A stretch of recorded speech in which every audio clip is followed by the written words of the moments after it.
High friends, Bengali baby care top টিউটোতে আপনাদের সকলকে স্বাগত। আজকের ভিডিওটা একদম অন্যরকম ভিডিও। যারা আমার কমিউনিটি পোস্ট দেখেছেন তারা তো জানেনই আমি কিউএনএ সিরিজ স্টার্ট করছি। আপনাদের যে প্রচুর প্রশ্ন কমেন্ট সেকশনে আসছে তারই উত্তর এবার আমি ভিডিওর মাধ্যমে দেবো। 10টা প্রশ্ন আমি প্রতি সপ্তাহে বেছে নেব আর সেই 10টা কমন প্রশ্নের উত্তর কিন্তু আমি ভিডিওতে দেব। তো আজকের ফার্স্ট কিউএনএ ভিডিওতে আমি প্রথম প্রশ্নতেই প্রথমে চলে যাই। হাই দিদি, আমি তোমার ভিডিও খুব দেখি। আমার 1 year 5 months বেবি আছে। আমি একটু অসুস্থ। আমাকে ডক্টর একটা মেডিসিন দিয়েছেন। সেই মেডিসিন খেয়ে বেবিকে ব্রেস্ট ফিডিং বন্ধ করতে হবে। আমি চেষ্টা করছি কিন্তু রাত্রেও ঘুমের ঘোরে খেতে চাইছে। কিভাবে আমি বেবিকে ব্রেস্ট ফিডিং বন্ধ করাবো? ব্রেস্ট ফিডিং বন্ধ করানোর প্রসেসটা কিন্তু একদিনের প্রসেস না। এটা মিনিমাম 15 দিন থেকে 1 মাস সময় দিতে হবে বাচ্চাকে। আজকে বললেই কালকে ব্রেস্ট ফিডিং বন্ধ করলে বাচ্চার কষ্ট হবে। তো যারাই ব্রেস্ট ফিডিং বন্ধ করতে চাইছেন তাদেরই বলি, দেখুন ব্রেস্ট ফিডিং তো বাচ্চাদের কাছে একটা অ্যাডিকশনের জন্য অন্তত সারাদিনে 3-4 বার মায়ের বুকের দুধ খেয়ে থাকে। মায়েদের মন খুব নরম, মায়েরাই মানে বাচ্চা কাঁদছে দেখলে আগে মায়েরা দুধ দেওয়ার চেষ্টা করে। তাই জন্য ব্রেস্ট ফিডিং ছাড়াতে গেলে সবার আগে মায়ের মনটাকে শক্ত করতে হবে। মোটামুটি বাচ্চারা 2 বছর অব্দি মায়ের বুকের দুধ খেতে পারে। যেহেতু আপনার বাচ্চা সলিড খাবারও খেতে চাইছে না, এটা কিন্তু একটা প্রবলেম। কারণ বাচ্চাকে দুধ ছাড়াতে গেলে সবার আগে কিন্তু বাচ্চার নিউট্রিশনের দিকটা খেয়াল রাখতে হবে। বাচ্চাকে একটু একটু করে সলিড খাবারে আগে অভ্যস্ত করতে হবে, তারপর দুধ ছাড়াতে হবে। কারণ আপনি যদি হঠাৎ করেই দুধটা ছাড়িয়ে দেন এবং তার সাথে সাথে বাচ্চা সলিড খাবারও না খায়, তাহলে কিন্তু তার নিউট্রিশনটা ফল করে যাবে। তাই বাচ্চাকে যাতে ভাত, রুটি, সবজি, মাছ, মাংস, ডিম এগুলোও যাতে বাচ্চা অল্প অল্প খাচ্ছে কিনা সেটা কিন্তু আপনাকে খেয়াল রাখতে হবে আগে। এবার যেটা করতে হবে, কোনোভাবেই বাচ্চাকে কমফোর্ট পজিশনে নিয়ে আসবেন না। যেভাবে আপনি দুধ খাওয়াতেন, ধরুন এইভাবে আপনি বাচ্চাকে দুধ খাওয়ান, তো এই পজিশনে আপনি কখনোই বাচ্চাকে আনবেন না, তাহলে কিন্তু বাচ্চা নেশা ছাড়তে পারবে না। আর যেটা বলবো, বুকের দুধ ছাড়ানোর আগে যেটা করতে হবে, যে কোনো একটা ফর্মুলা মিল্কের সাথে ইন্ট্রোডিউস করেন। ডাক্তারের পরামর্শ নিয়ে যে কোনো একটা কৌটোর দুধ চালু করুন। এই যে সময়টা আপনি বুকের দুধ খাওয়াতেন সেই সময়টা বাচ্চাকে কৌটোর দুধ দিন এবং চেষ্টা করুন বাচ্চাকে দুপুরের লাঞ্চ আর রাতে ডিনারের সময়টা একটু পেট ভরে সলিড খাবারটা খাওয়াতে, যাতে বাচ্চা পেট ভরে থাকে, সে দুধের জন্য বেশি কান্নাকাটি না করে। এবং রাতের বেলাটায় যেহেতু বাচ্চারা দুধ ভালোবাসে, চেষ্টা করুন রাতের ডিনারে একটু দুধ জাতীয় খাবার রাখতে পারেন। দুধ রুটি রাখতে পারেন, দুধ ভাত রাখতে পারেন। এই ধরনের জিনিসগুলো রাতে খাওয়ালে বাচ্চার পেটটাও অনেকটা ভর্তি থাকে এবং দুধের খাবার বলে বাচ্চারা কিন্তু খুব বেশি কান্নাকাটি করে না দুধের জন্য। তারপরও যদি দেখেন বাচ্চা দুধের জন্য কান্নাকাটি করছে রাতে শুতে যাওয়ার সময়, তখন বাচ্চাকে দুধের জায়গায় একটু জল খাওয়ান, বাচ্চাকে একটু অন্যমনস্ক করুন, বাচ্চার সাথে একটু খেলা করুন, বাচ্চাকে একটু গান শোনান। যদি ঘুম না আসে বাচ্চার মাথায় হাত বুলিয়ে দিন, একটু দোলান। এইরকম বেশ কিছু ভাবে আপনাকে বাচ্চাকে অন্যমনস্ক করতে হবে। প্রয়োজনে আপনি বাচ্চার পাশে না শুয়ে বাচ্চার বাবাকে বাচ্চার পাশে শোয়ান। আর যখন আপনি দুধ খাওয়াবেন, মানে ব্রেস্ট মিল্ক দেবেন, একবারও যখন দেবেন তখন তার সময় সীমাটাকে কমিয়ে দিন। এগুলো তো করবেনই। আরো একটা পদ্ধতি বলে দিই, যেটা আমাদের মায়েরাও ছোটবেলায় করে এসছে, অনেকেই জানেন। সেটা হলো, যে স্বাদটা বাচ্চা পছন্দ করে না, সেটা তেতো হতে পারে, মিষ্টি হতে পারে, ঝাল হতে পারে, যে স্বাদটা বাচ্চা একদম পছন্দ করে না, সেই স্বাদের জিনিস আপনি যদি ব্রেস্টে লাগিয়ে রাখেন, যখনই বাচ্চা ব্রেস্টে খেতে যাবে, ধরুন আপনি তেতো বাচ্চা পছন্দ করে না, আপনি নিম পাতা লাগিয়ে রাখলেন বা কালমেঘ পাতা লাগিয়ে রাখলেন, বাচ্চা খেতে যাবে, বাচ্চার বমি উঠবে বা গা গোলাবে, বাচ্চার তেতো ভাব লাগবে, স্বাদটা ভালো লাগবে না, বাচ্চা খেতে চাইবে না। তো এইভাবেও কিন্তু আস্তে আস্তে দেখবেন বাচ্চা ব্রেস্ট ফিড করা ছেড়ে দেয়। সেকেন্ড প্রশ্ন করেছে, দিদি অ্যামির স্কিনটা খুব সুন্দর, তুমি ওকে 12 মাস কোন ক্রিমটা ব্যবহার করো, একটু জানিও প্লিজ। স্কিন কেয়ারের অনেক প্রশ্ন এসছে, তো আমি ঠিক করলাম এই সমস্ত প্রশ্নগুলো স্ক্রিনে দিয়ে দিচ্ছি। এই সমস্ত প্রশ্নগুলোর উত্তর একসাথে দিচ্ছি আমি। সত্যি কথা বলতে অ্যামি এখন কিন্তু আর বাচ্চা নয়, কিন্তু অ্যামির স্কিনটা কিন্তু নাজুক। অ্যামির স্কিন কেয়ারটা খুবই সিম্পল আর জেন্টল। অ্যামির 12 মাস মানে জন্মের পর থেকে এখনো অবধি অ্যামির মুখটাকে আমি কখনো ড্রাই হতে দিইনি, সব সময় ময়শ্চারাইজ রাখি। এবং যে সমস্ত জায়গাগুলো ওর ড্রাই হয়ে যায়, যেমন ধরুন ওর হাঁটু, কনুই, গাল, সেই সমস্ত জায়গাগুলো আমি সব সময় ময়শ্চারাইজ করি। আপনারা যারা আমার ভিডিও অনেক আগে থেকে দেখছেন তারা জানেনই যে ছোটবেলা থেকেই দেখেছেন যে অ্যামিকে আমি একটাই ক্রিম ব্যবহার করি, সেটা হলো জনসন বেবি ক্রিম। কারণ জনসন বেবি ক্রিমের ওপর আমার ভরসা আছে, আমি ছোটবেলা থেকে ব্যবহার করছি এবং বহু দিনের পরিচিত একটা ক্রিম। এই ক্রিমটা আমি অ্যামিকে 12 মাস ব্যবহার করাই। এই ক্রিমটা, এই জনসন বেবি ক্রিম কিন্তু একদমই চিপচিপে না, একদম হালকা একটা ক্রিম, যেটা সারাদিন কিন্তু বাচ্চার স্কিনটাকে ময়শ্চারাইজ রাখে, নরম রাখে এবং সুরক্ষিত রাখে। আমার খুব ভরসা আছে এই ক্রিমটার ওপর। এমনকি শীতের মাসগুলোতেও কিন্তু এই ক্রিমটা খুব সুন্দরভাবে কাজ করে, ড্রাইনেস এবং ইরিটেশনটাকে আটকায়। এবং এই ক্রিমটার মধ্যে রয়েছে ক্যামোমাইল এক্সট্র্যাক্ট। ক্যামোমাইলের নির্যাস থাকার জন্য কিন্তু এটা বাচ্চার ত্বককে প্রশমিত করে, যার জন্য আমি আমার মেয়ের কনুইতে, হাঁটুতেও কিন্তু এই ক্রিমটা ব্যবহার করি, কিন্তু এটা কখনোই ড্রাই হতে দেয় না এই সমস্ত জায়গাগুলো। এবং সত্যি কথা বলতে ভগবানের দয়ায় বলতে নেই, একদম জন্ম থেকে খেয়াল করে দেখবেন আমার মেয়ের স্কিনে কিন্তু কোনো রকম র্যাশেস, কোনো রকম ফুসকুড়ি, কোনো রকম ত্বকের সমস্যা কিন্তু কোনোদিন সম্মুখীন হতে হয়নি। তাই এই ক্রিমটাকে আমি খুব ভরসা করি এবং আমার মেয়ের বেবি উড থেকে এখনো পর্যন্ত এই জনসন বেবি ক্রিমটাই কিন্তু আমাদের নিত্যসঙ্গী। পরের প্রশ্ন হলো, দিদি তোমার ন্যানোপ্লাস্টিয়া করার পর চুলের কন্ডিশন কিরম ছিল? চুল কি খুব ওঠে? কতদিন পর্যন্ত চুল ভালো থাকে? ন্যানোপ্লাস্টিয়া নিয়ে অনেকেই প্রশ্ন করেছেন, সবার জন্যই বলি। ন্যানোপ্লাস্টিয়া যারা জানেন না তাদের জন্য আগে একটুখানি আমি বলে দিই। সেটা হলো চুল যদি কোচকানো থাকে বা ওয়েভি থাকে, সেটাকে ন্যানোপ্লাস্টিয়া করলে চুলটা স্ট্রেট হয়ে যায় এবং চুলটা একটু চকচকে হয়। এই হলো ন্যানোপ্লাস্টিয়া। এবার দেখুন, যে কোনো চুলের আপনি যে কোনো কিছুই আর্টিফিশিয়ালি করুন না কেন, আপনার একটু ওয়েভি চুলটা যখন পুরোপুরি স্ট্রেট হয়ে যাচ্ছে মানে আপনার চুলের মধ্যে কেমিক্যাল একটু হলেও ব্যবহার করা হচ্ছে। তো ন্যাচারাল জিনিসটা থেকে আপনি যখন যে কোনো ধরনের কেমিক্যালি চুলের মধ্যে অ্যাপ্লাই করছেন মানে একটু হলেও আপনি চুলের ক্ষতি করছেন। তো সেটা যথারীতি আমিও স্টাইলের জন্য করেও ছিলাম, কিন্তু আমি বলবো না যে আমার অত্যাধিক মাত্রায় চুল উঠতো, কখনোই, সেটা কখনোই বলবো না। যেটা আমার হয়েছে আমি সত্যি বলছি, যে পরিমাণ আমার শ্যাম্পু করার সময় চুল উঠতো নর্মালি প্রতিদিন যেরকম চুল ওঠে তার থেকে তুলনামূলক একটু বেশি উঠতো, খুব বেশি না সেটা। তার কারণটাও আমি বলে দিই। ন্যানোপ্লাস্টিয়া করার পর আমি দুটো সমস্যার সম্মুখীন হই। এক হচ্ছে আমার স্ক্যাল্পের মধ্যে একটু খুশকির মতো জিনিস দেখা দিত, মানে একটু যেন মনে হতো চামড়া ছাড়লে যেরকম হয় না সাদা সাদা, 2-3 দিন অন্তরই মনে হতো ওরকম একটু খুশকির মতো হতো। তার জন্য কি হতো, আমি একদিন অন্তর একদিনই শ্যাম্পু করতাম এবং চুলটা না, যেটা হয়েছিল ন্যানোপ্লাস্টিয়া করার পর, একটু তৈলাক্ত হয়ে যেত, মানে যেন মনে হতো বেশি চিপচিপে হয়ে রয়েছে। তো আমি শ্যাম্পু করার ফলে যেটা হয়েছিল আমার, বারবার অত্যাধিক মাত্রায় শ্যাম্পু করলে চুলের ন্যাচারাল অয়েলটা নষ্ট হয়ে যেত, চুলটা বেশি ড্রাই হয়ে গেছিল পরবর্তীকালে, তার জন্য একটু হেয়ার লস হয়েছে আমার। এবার ন্যানোপ্লাস্টিয়া যদি আপনি ভালো জায়গা থেকে করেন তাহলে কিন্তু ন্যানোপ্লাস্টিয়া প্রসেসটায় যে প্রচুর চুল ওঠে সেটা কখনোই বলবো না।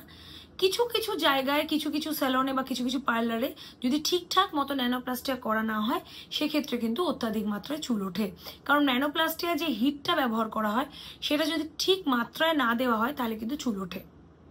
আর ন্যানোপ্লাস্টিয়া আমার স্টে করেছিল প্রায় 10-11 মাস, কারণ আমার চুলটা খুব একটা ওয়েভি বা কার্লি নয়, আমার চুলটা এমনিতেই একটু স্ট্রেট, ফলে আমার ওটা অনেকদিন স্টে করেছিল। নতুন যতটুকুনি চুল আমার গজিয়েছিল এই 10 মাসে, সেই চুলটুকুনি একটু হালকা ওয়েভি থাকতো। তবে আমি পার্লারের কথা মতো একদম মেনটেন করে আমি কিন্তু শ্যাম্পু আর মাস্কটা ব্যবহার করতাম। যদি আপনারা কখনো ন্যানোপ্লাস্টিয়া করেন অবশ্যই বলবো খুব ভালো কোনো স্যালুন বা পার্লার থেকে করুন, যেখানে সঠিক টেম্পারেচার মেনটেন করে চুলের মধ্যে হিটটা দেওয়া হয়। পরের প্রশ্ন হলো, মাছ মাংস খেলে কি বাচ্চাদের কৃমি বেশি হয়? তো প্রথমেই বলি যে মাছ মাংস খেলে কখনো বাচ্চাদের কৃমি হয় না। কৃমি মূলত হয় হচ্ছে দূষিত খাবার, দূষিত জল বা মাটি থেকে কিন্তু বাচ্চাদের কৃমি হয়। মাছ মাংস খেলে বাচ্চাদের যে গ্রোথটা বাড়ে, যে বৃদ্ধিটা হয়, কৃমি যদি বাচ্চার পেটে থাকে সেই বৃদ্ধিটা কিন্তু ঠিক মতো হয় না, বৃদ্ধিটা আটকায়। যেটা আপনাকে করতে হবে সেটা হলো, যখনই বাচ্চা পটি যাচ্ছে বা টয়লেট যাচ্ছে বাচ্চাকে খুব ভালো করে হাতে সাবান দিয়ে ধোয়ান। যদি আপনি বাচ্চাকে পটিতে নিয়ে যান তাহলে আপনিও খুব ভালো করে হাত ধোবেন সাবান দিয়ে, এবং বাচ্চার নখগুলো সবসময় ছোট ছোট করে কেটে দেবেন যাতে নখের মধ্যে কোনো রকম মাটি বা নোংরা না জমে। বাচ্চাকে সবসময় পায়ে চটি পরিয়ে রাখবেন। বাচ্চার যে সমস্ত খেলনার জিনিসপত্র রয়েছে সেই খেলনা বাটিগুলো যেন সবসময় পরিষ্কার থাকে, নোংরা না থাকে, ধুলো না জমে, মাটি না জমে। বাচ্চা মাটিতে যখন খেলা করবে অবশ্যই বলবো কিছু পেতে দেবেন, মাটির ওপর কোনো মাদুর হোক বা শতরঞ্চি হোক কিছু পেতে তার উপর বসতে দেবেন। ডিরেক্ট খোলা মাটির মধ্যে বাচ্চাকে কখনোই খেলতে দেবেন না। বাচ্চাকে যে জলটা খাওয়াবেন অবশ্যই ফোটানো জল বা পিউরিফাইড ওয়াটার খাওয়াবেন। বাচ্চাকে যে সমস্ত ফলমূল শাকসবজি খাওয়াবেন সেগুলো খুব ভালো করে ধুয়ে নিয়ে তারপরেই রান্না করবেন, বা কাঁচা ফল খাওয়ালে সেটাও খুব ভালো করে ধুয়ে নেবেন। মাছ মাংস যেগুলো খাওয়াবেন বাচ্চাকে বা নিজেরাও খাবেন খুব ভালো করে সেগুলো ধুয়ে নিয়ে তারপরে রান্না করবেন। আপনার বাচ্চার যদি অত্যাধিক মাত্রায় কৃমি হয়ে থাকে তাহলে অবশ্যই বলবো বাড়িতে ফেলে রাখবেন না, কোনো রকম টোটকা করার দরকার নেই। আগে ডাক্তারের কাছে যান, কৃমির ওষুধ নিন, কৃমির ওষুধ খাওয়ান বাচ্চাকে। নেক্সট প্রশ্ন, 5th প্রশ্ন, দিদি বাচ্চাদের অনলাইন ক্লাস করানোটা কি ঠিক? দেখুন, অনলাইন ক্লাস করানোটা ঠিক ভুল এটা কিন্তু ডিপেন্ড করছে পরিস্থিতি, অবস্থা আর প্রয়োজনের উপর। আপনার কি পরিস্থিতিতে আপনি অনলাইন ক্লাস করাচ্ছেন তার উপর নির্ভর করবে সেটা। কারণ সবসময় অনলাইন ক্লাস, অনেক পরিস্থিতি আসে যে সময় আমরা বাধ্য থাকি অনলাইন ক্লাস করাতে। এবার এই অনলাইন ক্লাসের সুবিধাও আছে অনেক, অসুবিধাও আছে অনেক। এক হচ্ছে দেখুন সুবিধাগুলোর মধ্যে আমি প্রথমেই বলবো যে বাড়িতে বসে বাচ্চা ক্লাস করতে পারছে, নিজের ঘরোয়া পরিবেশে ক্লাস করতে পারছে অনেক স্বাচ্ছন্দ্যে, এবং যাতায়াতের খরচ সময় দুটোই কিন্তু অনেকটা সাশ্রয় হয়। অনলাইন ক্লাসে বিভিন্ন ধরনের ডিজিটাল টুল এবং ইন্টারেক্টিভ কন্টেন্ট ব্যবহার করা যায়, যেগুলো কিন্তু বাচ্চাটাকে অনেক বেশি আকর্ষণীয় করে তোলে। অনেক ধরনের ছবি দেখানো যায় বাচ্চাদের, যেগুলো বাচ্চারা খুব পছন্দ করে এবং মনেও রাখতে পারে। তো এই ধরনের সুবিধাগুলো যেমন আছে, অনেক কিন্তু অসুবিধাও আছে। কারণ অনলাইন ক্লাস যেহেতু সামনাসামনি হয় না, বাচ্চাদের বুঝতে অনেকটা অসুবিধা হয়। অনলাইন ক্লাস করলে কিন্তু স্ক্রিন টাইমটা বাচ্চাদের অনেক বেড়ে যায়। এই অত্যাধিক স্ক্রিন টাইমের জন্য কিন্তু বাচ্চাদের মানে শারীরিক মানসিক দুটোরই ক্ষতি হচ্ছে, চোখের ক্ষতি হচ্ছে, মাথার ক্ষতি হচ্ছে। বাচ্চারা পড়াশোনার থেকেও বেশি ডিস্ট্র্যাক্টও হয় বেশি। অনলাইন ক্লাস চলাকালীন কিন্তু বাচ্চারা যতটা মনোযোগ দিয়ে ক্লাসের মধ্যে পড়াটা শোনে, অনলাইন ক্লাসে কিন্তু মনোযোগটা খুব নষ্ট হয়। অনলাইন ক্লাসটা নতুন প্রযুক্তি ব্যবহারের ফলে কিন্তু বাচ্চাদের কাছে বুঝতেও অনেকটা সমস্যা হয় এবং সামাজিক দূরত্ব তৈরি হয়, যেটা অনলাইন ক্লাস করলে এটা হয়। ক্লাসে সব বন্ধুদের সাথে মিশবে, আনন্দ করবে, সবাই একে অপরের সাথে মিশতে শিখবে। অনলাইন ক্লাসে সেটা হয় না। ঘুমের কিন্তু একটা সাংঘাতিক ব্যাঘাত ঘটে। অনেকক্ষণ অনলাইন ক্লাস চললে চোখের ওপর এত স্ট্রেস পড়ে, বাচ্চারা চট করে ঘুমাতে চায় না। তো আমি আমার দিক থেকে যদি জিজ্ঞাসা করেন, আমার মনে হয়েছে অফলাইন ক্লাস আমার সবসময় বেটার মনে হয়। নেক্সট প্রশ্ন, দিদি নার্সারি স্টুডেন্টদেরও কি অলিম্পিয়াড এক্সাম নেওয়া হয়? অবশ্যই। নার্সারি স্টুডেন্টদের, এলকেজি ইউকেজি স্টুডেন্টদের জন্যও কিন্তু লিটল স্টার অলিম্পিয়াড ওদের জন্য আলাদা করে হয়। বাচ্চাদের জন্য ISSO, IRAO, ITHOর মতো কিন্তু বিভিন্ন অলিম্পিয়াড পরীক্ষা কিন্তু নার্সারি, এলকেজি, ইউকেজি বাচ্চারাও অংশগ্রহণ করতে পারে। এছাড়াও নার্সারি বাচ্চাদের জন্য কিন্তু একটা বিশেষ অলিম্পিয়াড এক্সাম হয়, যেটার নাম হলো global nursery skill olympiad, GNSO। সেটাতেও কিন্তু আপনি আপনার বাচ্চাকে অংশগ্রহণ করাতে পারেন। তো যে স্কুলে বাচ্চা পড়ছে সেইখানে যদি অলিম্পিয়াড এক্সামের ফর্ম দেওয়া হয়, সেখান থেকে আপনারা ফিল আপ করতে পারেন। বা আপনি সেখান থেকে না করে আপনি যদি অনলাইনে মনে করেন যে অলিম্পিয়াড সংস্থাগুলো, যে সমস্ত অলিম্পিয়াড সংস্থাগুলো এক্সাম নিচ্ছে, তাদের নিজস্ব ওয়েবসাইটে গিয়েও কিন্তু আপনারা ফর্ম সংগ্রহ করে ফিল আপ করে বাচ্চাকে এক্সামে বসাতে পারেন। নেক্সট প্রশ্ন বলি, দিদি আমার বেবির এজ 19 মান্থ, বাইরের খাবার দিই না, ব্রেস্ট ফিডিং করে, কিন্তু ও কিছুই খেতে চায় না দুধ ছাড়া, কোনোভাবেই খেতে চায় না, ডক্টরও দেখিয়েছি তাতেও খেতে চায় না। এক্ষেত্রে আগে আমাদের যেটা করতে হবে, আপনার বাচ্চার বয়স যেহেতু 19 মাস, তাই অনেকদিনই আপনার বাচ্চার সলিড খাবার দেওয়ার বয়স শুরু হয়ে গেছে। তো এখনো অবধি যেহেতু বাচ্চা খাচ্ছে না, সেক্ষেত্রে প্রথম স্টেপ যেটা আমাদের করতে হবে সেটা হচ্ছে আপনার বাচ্চার বয়স অনুযায়ী কতবার আপনাকে সলিড ফুড খাওয়াতে হবে সেটা আগে জানতে হবে। আপনার বাচ্চার বয়স যেহেতু 19 মাস, মোটামুটি সারাদিনে 4 বার মতো বাচ্চা কিন্তু সলিড ফুড খাবে। আপনাকে সবার আগে যেটা করতে হবে, এই 4 বারই বাচ্চাকে একটু একটু করে সলিড ফুড খাওয়াতে হবে, একদম ম্যান্ডেটরি খাওয়াবেন। এই 4 বার একটু হলেও বাচ্চাকে 1 চামচ হলেও সলিড ফুড খাওয়াবেন। ওই 4টে সময় আপনি বেঁধে নিন যে কোন কোন সময় আপনি খাওয়াবেন। এই 4 বার আপনি মেনটেন করে এই সময়টা খাওয়াবেন। এবার এই যে সলিড ফুডগুলো আপনি খাওয়াচ্ছেন, এই সলিড ফুডগুলো খাওয়ানোর ঠিক আগে বাচ্চাকে পেট ভর্তি করে দুধ বা পেট ভর্তি করে জল কখনোই খাওয়াবেন না। বাচ্চার পেট ভরে থাকলে বাচ্চা কিছুতেই সলিড ফুড খেতে চাইবে না। পেটটা আপনাকে কিছুক্ষণ ফাঁকা রাখতে হবে। মোটামুটি 2টো সলিড ফুড খাওয়ানোর মাঝে কিন্তু মিনিমাম 4 ঘন্টা গ্যাপ দিতে হবে আপনাকে। আমরা অনেক সময় একটা ভুল করে থাকি, বাচ্চাকে সলিড ফুড খাওয়ানোর আগে বাচ্চা কাঁদছে, ঘ্যান ঘ্যান করছে, একটু দুধ খাইয়ে দিলাম। এই যে দুধটা বাচ্চা খেয়ে নিল, তারপরেই যখন আমরা 15-20 মিনিটের মধ্যে বা আধ ঘন্টার মধ্যে আবার তাকে সলিড ফুড খাওয়াতে যাচ্ছি, তার কিন্তু পেটটা ভরে রয়েছে, সে তখন কিছুতেই খেতে চাইবে না, সে রিফিউজ করবেই। এবার আপনাকে যেটা করতে হবে, বাচ্চার পছন্দের খাবার আর অপছন্দের খাবারগুলো কিন্তু খেয়াল রাখতে হবে। বাচ্চা কি ধরনের খাবার খেতে পছন্দ করছে, বাচ্চা কি একটু মিষ্টি জাতীয় খাবার পছন্দ করছে নাকি নোনতা জাতীয় খাবার পছন্দ করছে, যেরকম বাচ্চা পছন্দ করছে তাকে সেই ধরনের খাবারই বানিয়ে দিন। তবে একই খাবার প্রতিদিন কখনোই দেবেন না। ধরুন বাচ্চা শুধু দুধ ভাত খেতে খুব পছন্দ করে, তারপরে প্রতিদিন ওই দুধ ভাতই খাইয়ে গেলেন, সেটা করবেন না। বিভিন্ন ধরনের খাবারই বাচ্চাকে ঘুরিয়ে ফিরিয়ে খাওয়াবেন, কিন্তু জোর করে বাচ্চাকে কখনো অপছন্দের খাবার খাওয়াতে যাবেন না। আর বাচ্চাকে আঙুলে খাবার যেটাকে বলি, ফিঙ্গার ফুড, সেরকম দিতে হবে আপনাকে।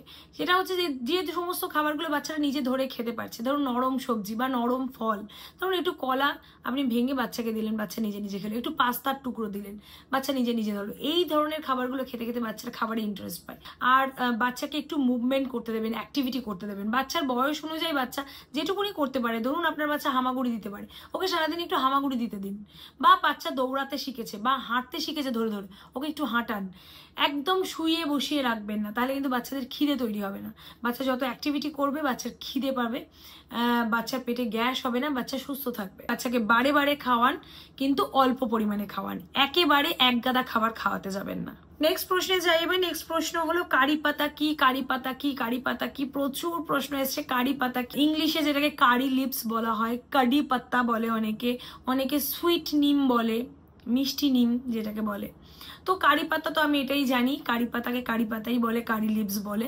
আমি স্ক্রিনে ছবি দিয়ে দিচ্ছি, এটাকে কারি পাতা বলে। দরকার হলে আপনারা নেটে সার্চ করুন, গুগলে গিয়ে কারি লিপস বলুন, দেখবেন ওটাকে কারি পাতা বলে। কারি পাতা একটা সুগন্ধযুক্ত পাতা, যেটা আমরা রান্নায়, দক্ষিণ ভারতীয় রান্নায় তো খুবই দেওয়া হয়, এবং কারি পাতার প্রচুর গুণাগুণ রয়েছে।